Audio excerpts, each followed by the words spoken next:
খায়বারের যুদ্ধ শুরু হয়ে গেছে। একটা দুর্গ মুসলমানরা এখনো পর্যন্ত দখল করতে পারে না। সেই দুর্গের ভিতরে ইহুদিরা শক্ত হয়ে বসে আছে। আর ইহুদিদের একজন সেনাপতি ছিল, তার নাম ছিল টামস। সেই সেনাপতি চিন্তায় পড়ে গেছে, কেন এখনো পর্যন্ত আমরা বিজয় অর্জন করতে পারি না। খায়বারের যুদ্ধের সময় সেই দুর্গটা সাহাবায়ে কেরাম চতুর্দিক থেকে আটকায়া রাখছে, কেউ বের হতে পারবি না। এই জমিনে হুকুম চলবে একজনের, তিনি হলেন কে? কয়েকদিন হয়ে গেল, সেই দুর্গের ভিতরে এক রাখাল ছিল। রাখালের নাম হলো আসওয়াদ। আসওয়াদ নাম কি? আসওয়াদ। এই রাখালটা ছিল কালো রাখাল, মাত্র 17 বছর বয়স। এর কাজ হলো ইহুদিদের কাজ করা, এর কাজ হলো বকরিগুলা লালন পালন করা। আসওয়াদ চিন্তা করলো যে মুসলমানদের হুঙ্কারে আমাদের বড় বড় দলপতিরা কাঁপে, রোম পারস্য কেঁপে উঠে। সেই মুসলমানদের নেতাকে, তাকে একটু আমার দেখা লাগবে। আল্লাহু আকবার। আসওয়াদ এবার দুর্গ থেকে বেরিয়ে আসছে। বেরিয়ে আসার পর আসওয়াদ এবার সিদ্ধান্ত নিয়েছে যে যেভাবেই হোক আমি মুসলমানদের তাঁবুর ভিতরে ঢুকে পড়ব। এবার আসওয়াদ কালো মানুষ, তার শরীর থেকে বকরির গন্ধ আসে, সে তো বকরির রাখাল। এবার আসওয়াদ হাঁটতে হাঁটতে হাঁটতে হাঁটতে মুসলমানদের তাঁবুর কিনারায় চলে গেছে।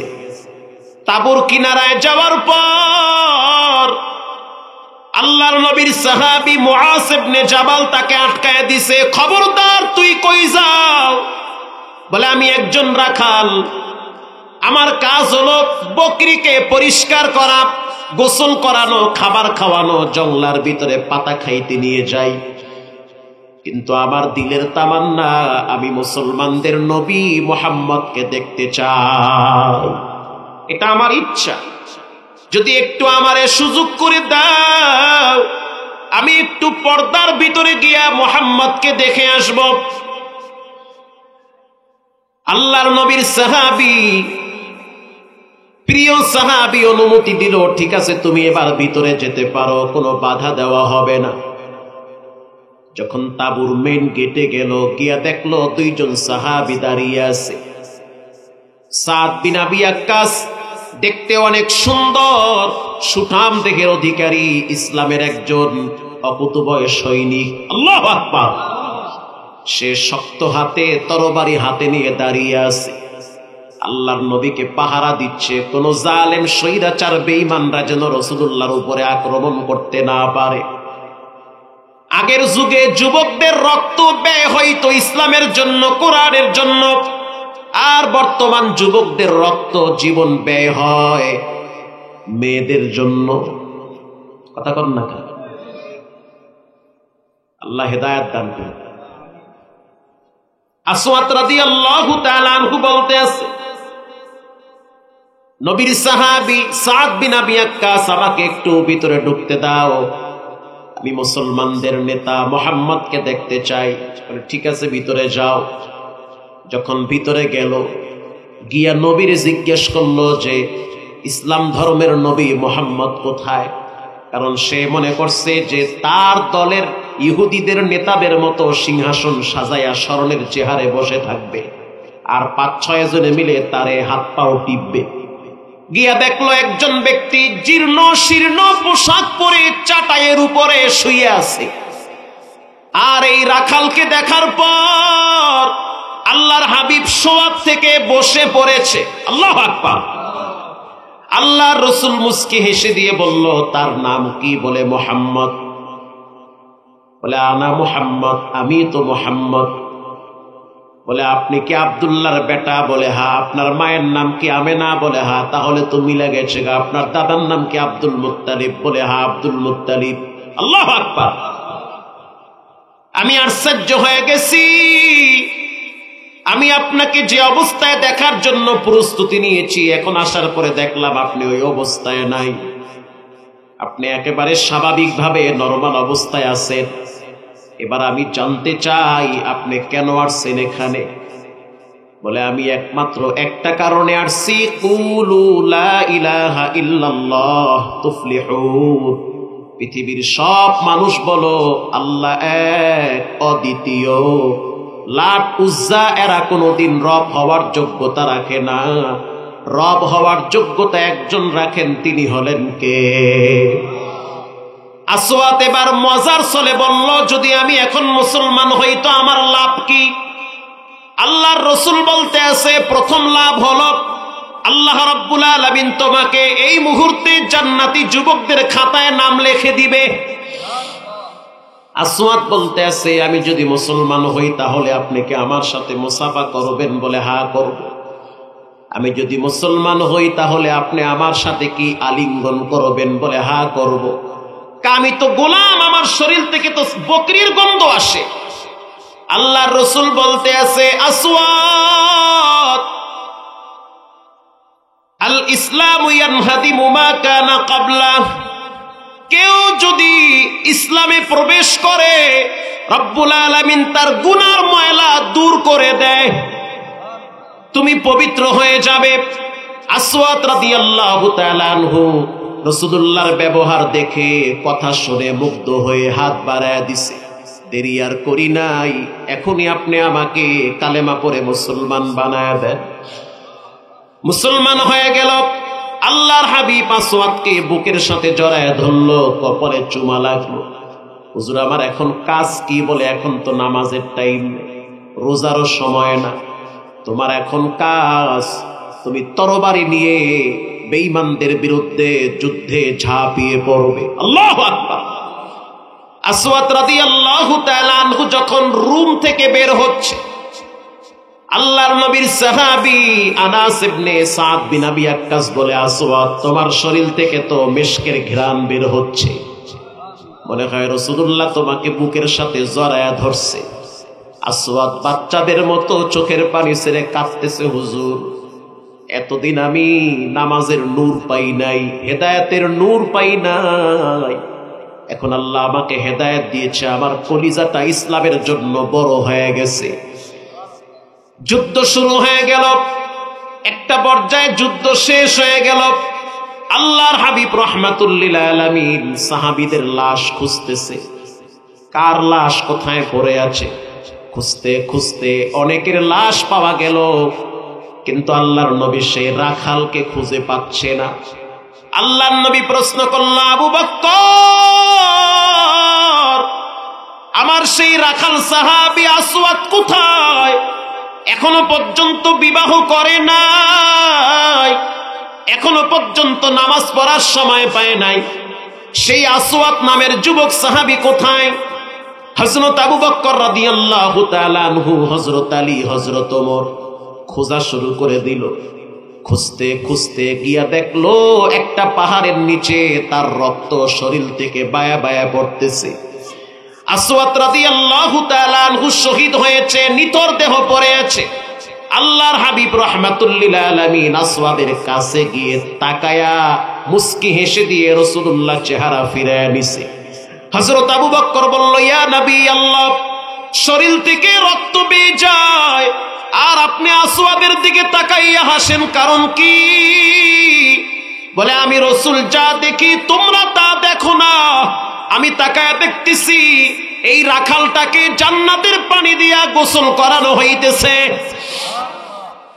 প্রিয় ভাইয়েরা আমার, সে কিন্তু নামাজও পড়ে নাই, সে কিন্তু হজও করতে পারে নাই, যাকাত দেয় নাই, সে কিন্তু রোজাও রাখে নাই, কারণ সময় পায় নাই, শুধু ঈমান এনেছে। ঈমানের কারণে রব্বুল আলামিন অতীতের সব গুনাহ মাফ করে জান্নাতি যুবকদের খাতায় নাম লেখায় দিছে। এজন্য যুবক ভাইয়েরা আমার, ঈমান ঠিক রাখা লাগবে। ঈমান এক দামি সম্পদ। আমি আমার মা বোনদেরকে শুনায়া দিতে চাই, হিন্দুস্তানে একজন মুহাদ্দিস ছিল, যার মাধ্যমে আমরা হাদিস সংগ্রহ করেছি। তার নাম হলো শাহ ওলিউল্লাহ মুহাদ্দিস দেহলভী রহমাতুল্লাহ আলাইহি। হাদিসের সনদ টান দিলে তার নাম প্রথম চলে আসবে। আল্লাহু আকবার। শাহ ওলিউল্লাহ মুহাদ্দিস বলেন, একজন ইমানদার নারীর এত মর্যাদা মানুষ কল্পনাই করতে পারে নাই যে মহিলা ইমানদারের দাম কত বেশি। আগের যুগের মা বোনদের পেট থেকে যুগ শ্রেষ্ঠ মুহাদ্দিস আসতো, নবীরা আসতো, সাহাবীরা আসতো। আর এই যুগের মা বোনদের পেট থেকে পরিমণি আসে। কথা কন না কা? নায়ক নায়িকা, গায়ক গায়িকা, যাদের যৌবন উত্তালে যুবকরা পাগল হয়ে যায়, চরিত্রকে চরিতার্থ করে ফেলে। আর এমন একটা সময় পার করতেছি যেই সময়টাতে অনেক মহিলাদের পেটে বাচ্চা আসলে ওই বাচ্চা পেটে সহ দেহি টিকটকে নাচানাচি করে। কথা কন না কা? অথচ একটা সময় এমন ছিল, হাদিসে আসছে, মহিলাদের পেটে যখন বাচ্চা আসবে তখন মায়েরা ঘরে আড়াল হয়ে যাবে। কোন বদ খারাপ যুবকের চোখ যেন মায়েদের পেটে না পড়ে। ঠিক না বেঠি? কিন্তু সেটা আর করে না, পেটের বাচ্চা সহ ফেসবুকে আলহামদুলিল্লাহ ছাইরা দেয়। একজনের জিগায়, ম্যাডাম পোলার নাম রাখছেন কি? কয়, নাম রাখছি তুফান। কয়দিন পরে তুফানে এমন জোরে বাড়ি মারছে, মা বাবা ওই নিজের ঘরে ছেলে মেয়েদের হাতে জবাই হয়ে যায়। ওই যে এসপি মাহফুজুর রহমান, যে কিনা বিখ্যাত এক মুহাদ্দিস, বাংলাদেশের নাম বললে চিনবেন, তাকে রিমান্ডে নিয়ে শাস্তি দিয়েছে। একজন বৃদ্ধ আলেম তাকে রিমান্ডে নিয়ে কষ্ট দিয়েছে, তার দাড়ি ধরেছে, এই মোল্লা, এই মোল্লা, কেন রাস্তায় নামলি? সরকারের বিরুদ্ধে কেন কথা বললি? এটা বলার পরে তাকে আঘাত করেছে। বাংলাদেশের প্রথম সিরিয়ালের একজন মুহাদ্দিস, আল্লাহর বিচার বেশি সময় লাগে নাই, সেই এসপি, সেই ডিআইজি, সে তার নিজের ঘরে নিজের মেয়ে ঐশীর হাতে জবাই হয়ে গেছে। আল্লাহু আকবার বলেন। চোখ দিয়ে দেখা এই দৃশ্য আমাদের। প্রিয় ভাইয়েরা আমার, ঈমান ঠিক রাখা লাগবে। ঈমান এক দামি সম্পদ।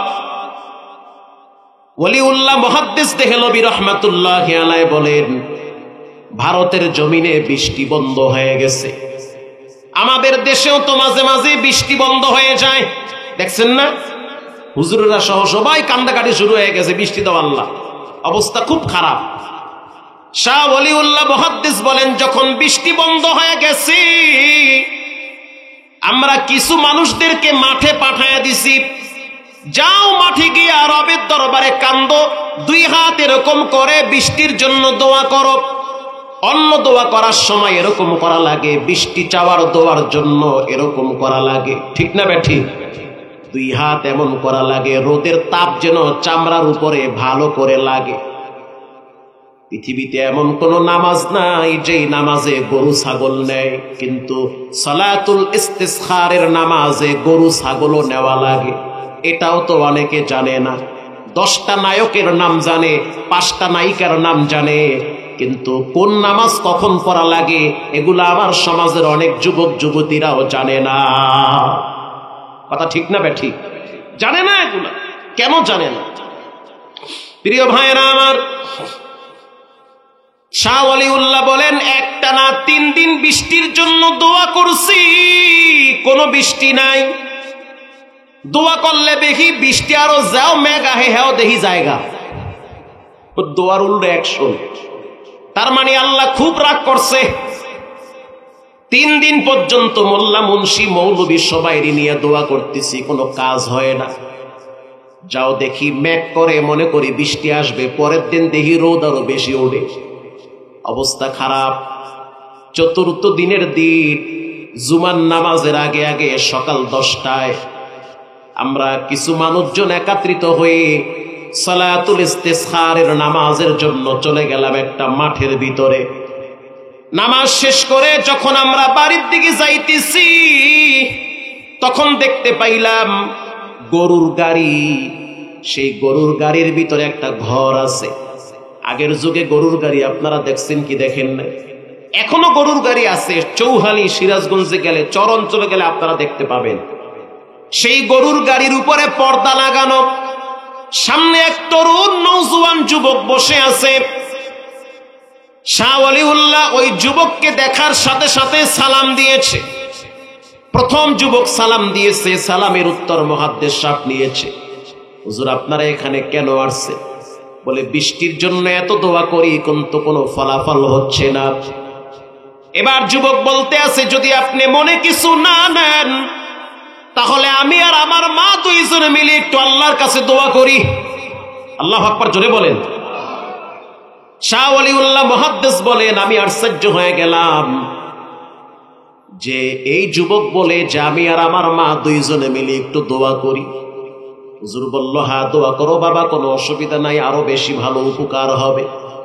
এবার সেই সামনে বসা যুবক পিছন থেকে একটা হালকা কাপড়ের অংশ সামনে আইনা বলে, রব্বুল আলামিন, আমার পিছনে যেই মহিলাটা বসা, এই মহিলাটা যদি আপনার কাছে পছন্দনীয় বান্দি হয়, যদি মহিলাটা ইমানদার হয়, আল্লাহ আমাদের দোয়া ফিরায় দিয়েন না, বৃষ্টির ব্যবস্থা করে দেন।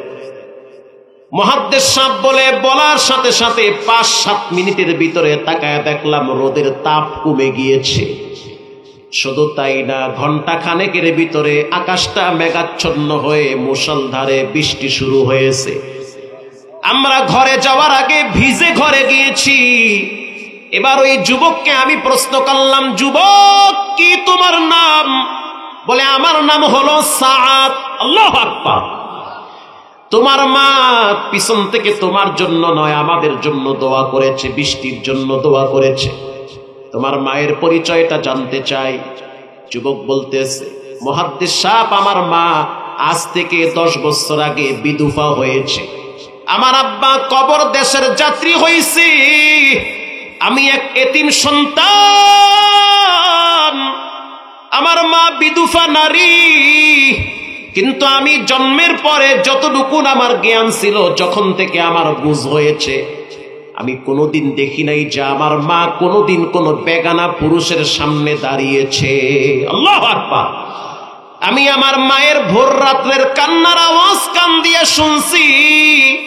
ভোর রাত্রে আমার মা যায় নামাজ বিছাইয়া রবের দরবারে তাহাজ্জুদের সময় দোয়া করত।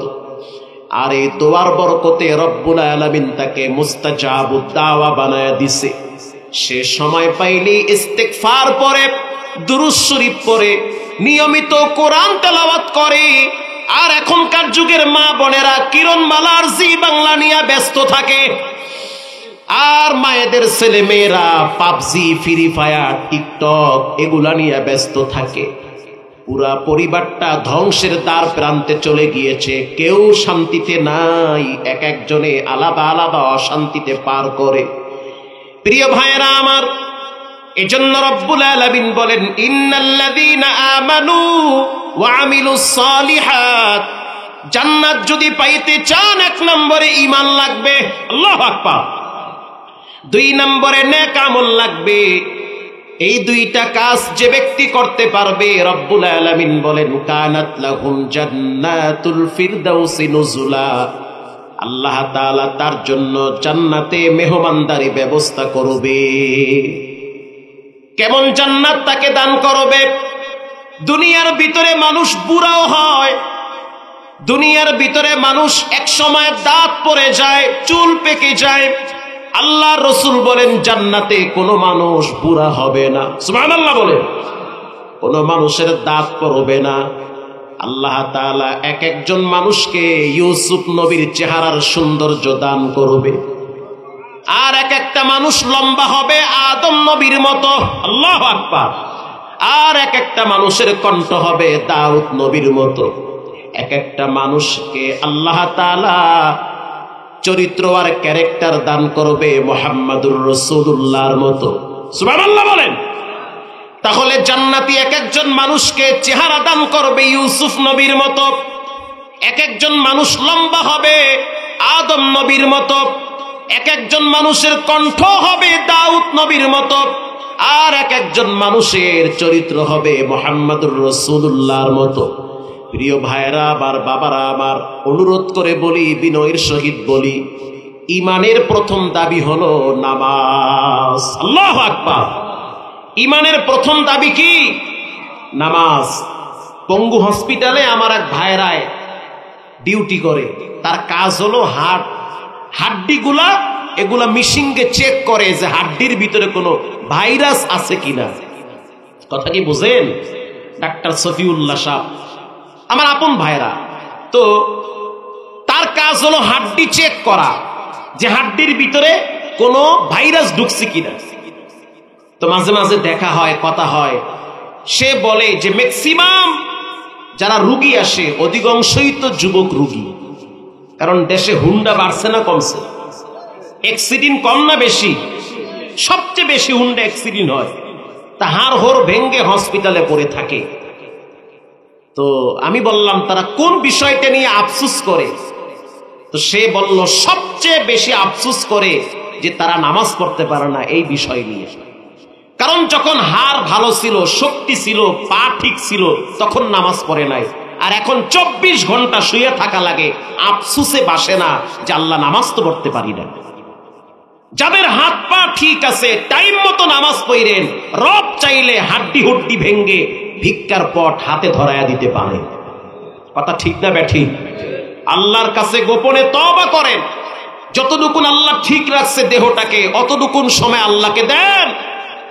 কারণ বর্তমান সময় শরীরে এমন এমন ভাইরাস ঢুকে সুস্থ মানুষ হঠাৎ অসুস্থ হয়ে যায়।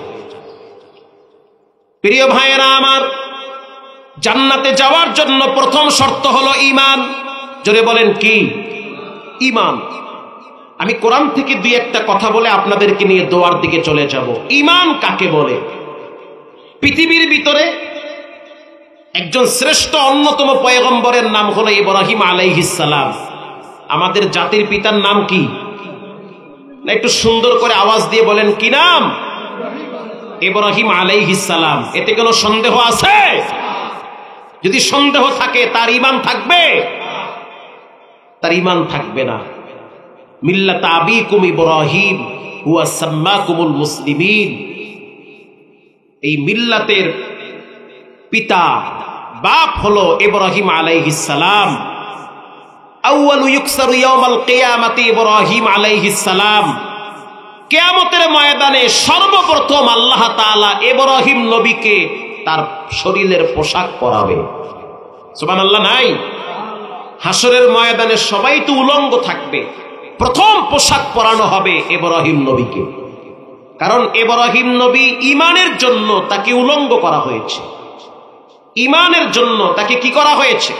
এটা কোরআনের আলোচনা, এটা আমার বাপদাদার কিচ্ছা কাহিনী গাজীর গীত না, সরাসরি কোরআনের আলোচনা। ইব্রাহিম নবী তার বাবাকে বয়ান করেন, ইয়া আবাতি, ও আমার বাপ, লিমা তা'বুদু মা লা ইয়াসমা। যেই মূর্তির পূজা করে এই মূর্তি কোনোদিন কানে শুনতে পায় না।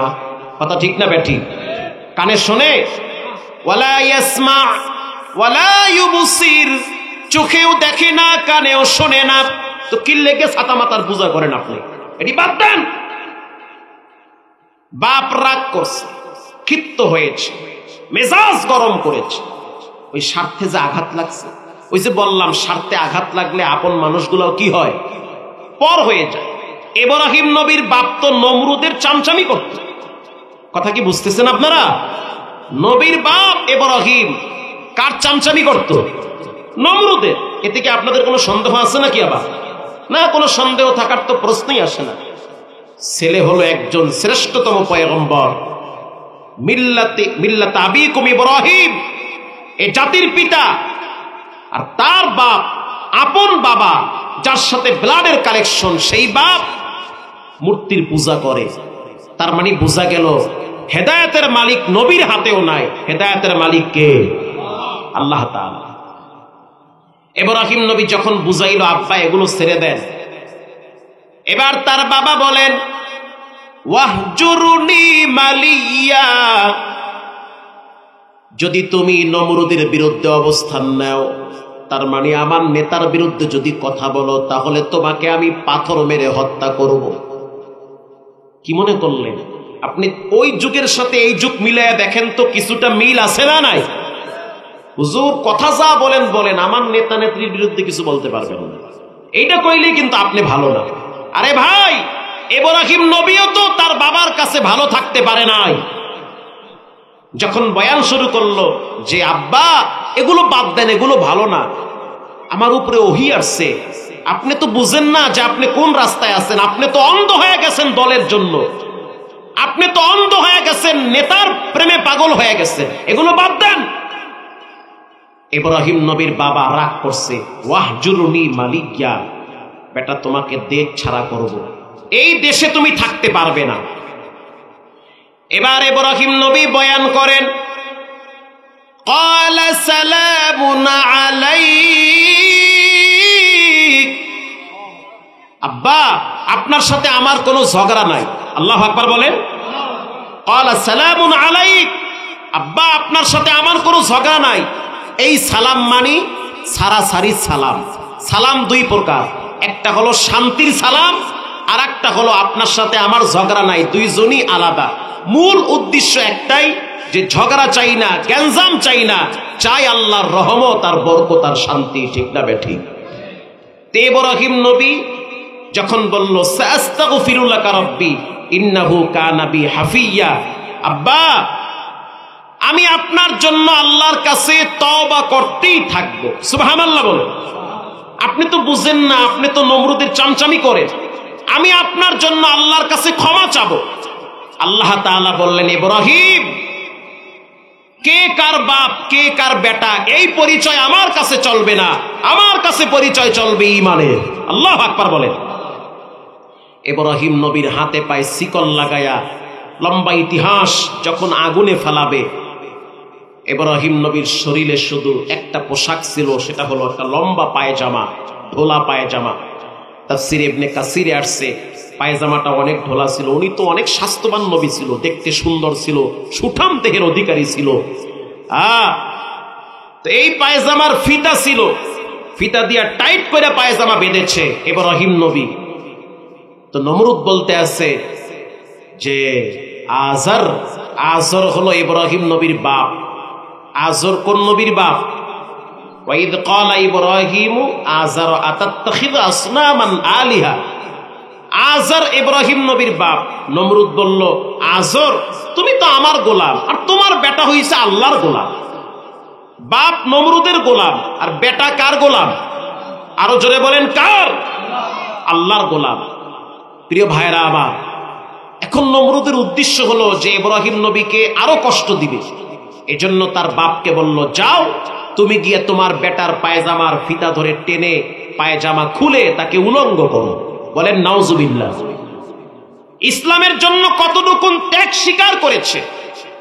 খালি দলের জন্য, নেতার জন্য ত্যাগ স্বীকার করিয়েন না, ইসলামের জন্য ত্যাগ স্বীকার করা লাগবে।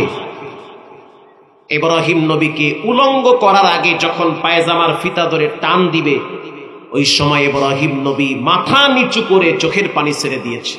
আল্লাহ, এই বিপদে মনে করছি আব্বাই বুঝি আমাকে বট বৃক্ষের মতো ছায়া দিবে, কিন্তু বাবা দেখতেছি স্বার্থপর হয়ে নমরুদের চামচা হয়ে গেছে, সে নমরুদের গোলাম হয়ে গেল। এখন আমি বুঝলাম আপনি ছাড়া আমার কোনো আর ভরসা নাই। আল্লাহু আকবার বলেন। ইন দি মিন টাইমে হযরত জিবরাইল এসে হাজির হয়ে গেছে। বলতে আছে, ইব্রাহিম এই যে বিপদ, আপনার এত মুসিবত, আপনাকে উলঙ্গ করা হয়েছে, আগুনে ফেলা হবে, গোটা পৃথিবী আপনার বিরুদ্ধে, শুধু আপনি একা আল্লাহর পক্ষে। তো আমি তো আল্লাহর একজন পাওয়ারফুল ফেরেশতা জিবরাইল, আমার 600 ডানা আছে, রূহুল আমিন, শ্রেষ্ঠ ফেরেশতা। আল্লাহু আকবার বলেন। আমার একটা ডানা দিয়ে আঘাত করলে নমরুদের আগুন তো বঙ্গোপসাগরে ভাসবে। তার চেয়ে একটা কাজ করেন, আমি আপনাকে একটু হেল্প করি, আপনার অনুমতি চাই। ইব্রাহিম নবী বলতেছে, তোমার কোনো হেল্প, তোমার কোনো সহযোগিতা আমার প্রয়োজন নাই। হযরত জিবরাইল বলতেছে, সহযোগিতা কার কাছে দরকার তার কাছে চাও। এবার চিৎকার মেরে গলা ছেড়ে আল্লাহু আকবার বলবেন, মোটেও কৃপণতা করবেন না। যখন জিবরাইল বলল, যার কাছে সহযোগিতা চাওয়া দরকার তার কাছে চাও, ইব্রাহিম নবী স্পষ্ট দ্ব্যর্থহীন কণ্ঠে বলল, আমি কেন চাবো? সে কি দেখে না? বলেন, সে হলো কে? আমি কেন চাবো? সে তো আমাকে দেখে। আমার এই বিপদ আমাকে উলঙ্গ করা হয়েছে, নমরুদের অগ্নিকুণ্ডে ফালানো হচ্ছে, আমার আব্বা আমার বিরুদ্ধে, আমার পক্ষে কেউ নাই, আমি কেন চাবো আল্লাহর কাছে? আল্লাহ কি দেখে না? যদি মনে করে আমাকে বাঁচানো দরকার তো বাঁচাবে, আর যদি মনে আয়াত নাজিল হয়েছে কুলনা ইয়া নারু কুনি বারদাও ওয়া সালামান আলা ইব্রাহিম, হে আগুন তুমি ইব্রাহিমের জন্য আরামদায়ক হয়ে যাও। সুবহানাল্লাহ বলে, আরামদায়ক হয়ে যাও। প্রিয় ভাইরা আমার, এই হলো ঈমান। ঈমানের জন্য পরীক্ষা দিতে প্রস্তুত আছেন তো ইনশাআল্লাহ?